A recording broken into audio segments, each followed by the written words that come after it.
Hi guys! Welcome back to my vlog. Since pila na ka-days nagsige og request sa Star nga mag-ice skating sa SMC site, finally natuman na dyan ang among plan.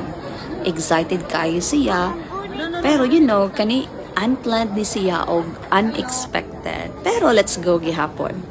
Before pinag-ice skating, syempre, snacks ta kay gutom man sad.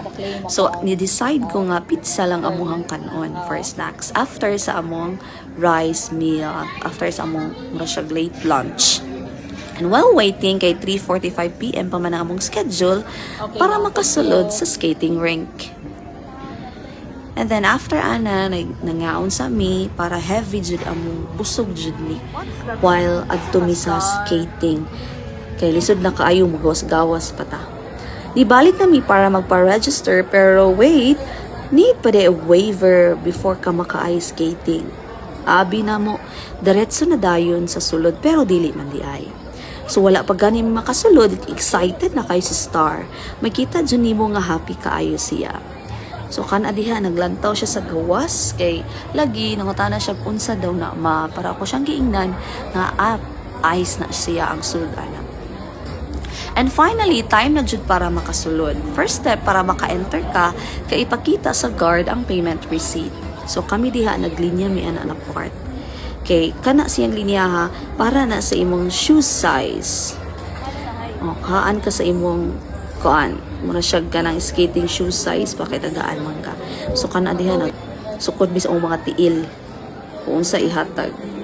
After ana, kuha dayo nag-ice skating shoes according sa imong shoe size. So naragi mo hatag og kuan kanang shoe size or skating shoes depende sa imong sizes. And then bawal ang mga medyas nga medyo nipis.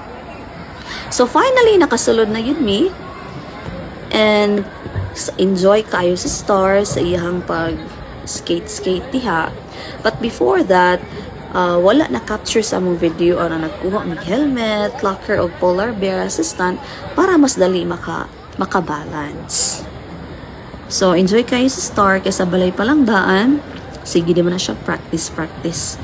O, grabe iyang happiness diri we na itanawa na wala kay na siya nagpalayo kay daghan kaayong kanaging kamauna jud mo ice skating basin madas magan gid siya. So naara gina siya diha na part balik-balik kay gina siya.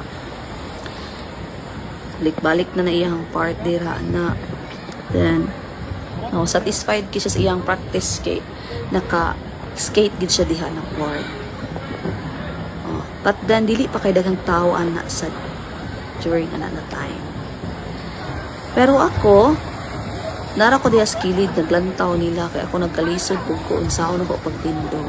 So nayang auntie diha apart.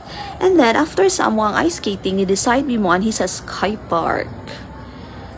To me, it's Sky Park, it's an outdoor playground siya para sa mga bata. So, syempre, happy na pud kayo si Star diri. Kay usap pud ni sa iyang pinakaganahan kanang playground. Aside sa ice skating, playground sa na iyang ganahan. So, mo giniyaha, balik-balik, slide, cut, slide na pod. Then malingaw sa ni siya og daghan kayong mga bata.